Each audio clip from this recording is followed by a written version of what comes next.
Welcome to Teen Tarot, where I discuss anything that has to do with divination, tarot or oracle reviews, anything that kind of piques my interest, and I thought you guys should know about it. Stay tuned.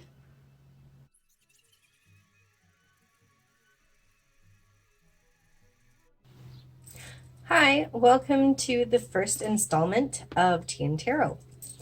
So the deck that I'm going to be reviewing today, and don't worry, there is somewhat of a criteria. The first deck that I'm going to be looking at is the Crystal Tarot. I just purchased this last week. I thought the images were really cute. Let's see if I can focus on this. Are they going to focus? Oh no, hold on. I guess it doesn't help that I don't really have steady hands right now. That's why I have to drink my tea. Anyways, so the Crystal Tarot is by Philip Permut.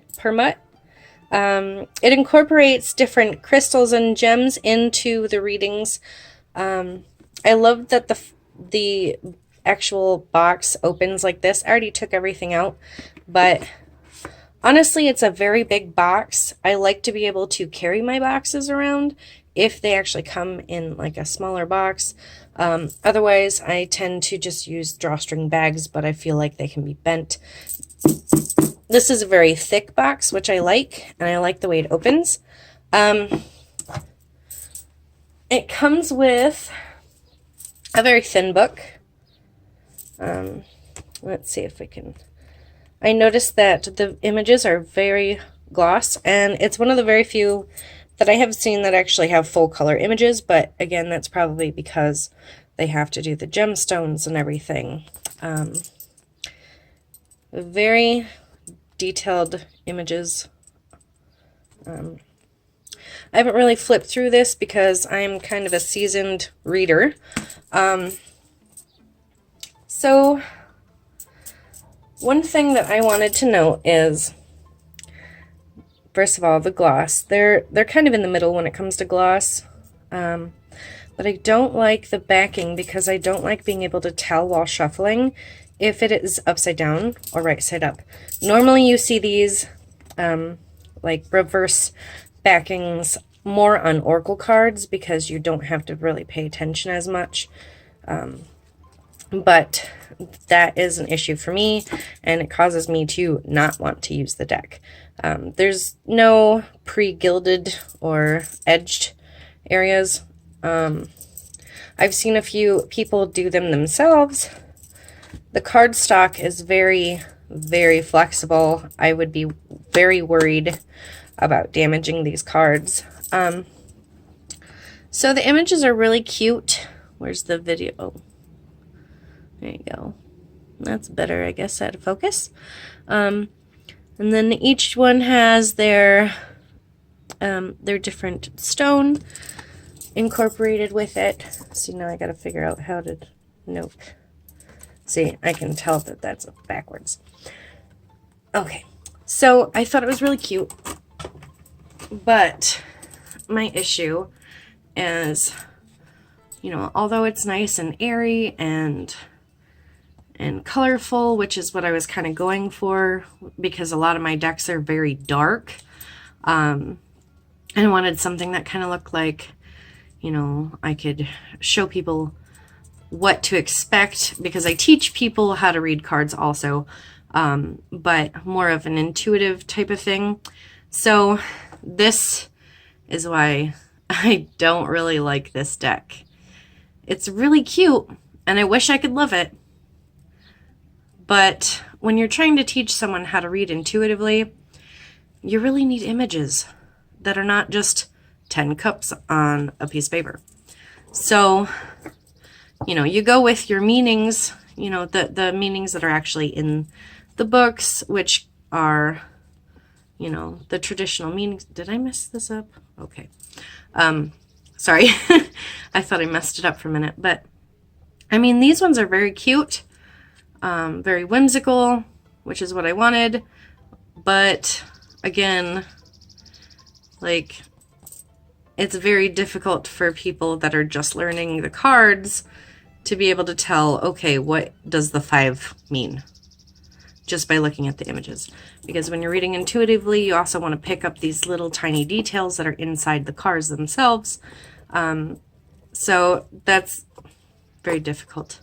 Let's see, the price, I have a criteria I gotta look up. So the price is $18.95. Don't worry about my nails, don't look at that.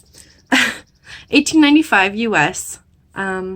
So €12.99 euro, or no, that's pound. But again, I like everything about it except for the backing and these suit cards. Very upsetting for me. So I covered the art style is very like colored pencil watercolor, which I love. Covered the name, who did them. That's not really a high gloss. It's more of a medium, so it's not gonna like stop you from shuffling because high gloss tends to stick together. Cardstock, again, very flimsy, easily, like I feel like I could just bend that right now. But I mean, if you're not teaching people how to read them and you already know, like you already know what the Ace of Wands means, you know, you can totally get away with using this. I wouldn't suggest it for quick readings like how I work the hotlines. I wouldn't suggest this deck. But if you're, you know, more comfortable with something like this, definitely. But if you're looking for more of like image interpretation, not going to be your cup of tea. Ha! Tea! Okay. Anyways, so I don't know if I should do a ranking system, but again, for the price, it's a decent deck. I'm not gonna lie. I wouldn't spend like $40 like I have in the past on decks. I wouldn't spend $40 on this, but it does seem worth it when it comes to just, you know, a deck to mess around with. Oh, what was that one? Okay, so that's the page. Never mind. Thought I missed something in here. Anyways, this video is already really long. So, I guess if I were to rank it 1 out of 5, like how Amazon do, I would probably give it a 3, just because honestly, I cannot use this for work and I cannot use it to teach people. So it would just be for personal use or, you know, just for doing for friends or family. So that's my thoughts on this deck. Really cute. Pretty simple. Yeah, I wouldn't recommend it if you are looking to learn like intuitive interpretation, or if you are teaching someone, or if you're new, you know, especially with it throwing in crystals into it. If you are new to tarot, I would not suggest this deck. All right, that was it. Have a great day.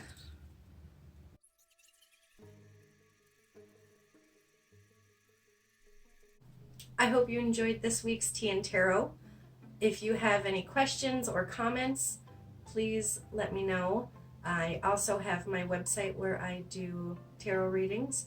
It's persephonescharm.com. You can also find me on Facebook, Instagram, or here on YouTube. Have a beautiful day.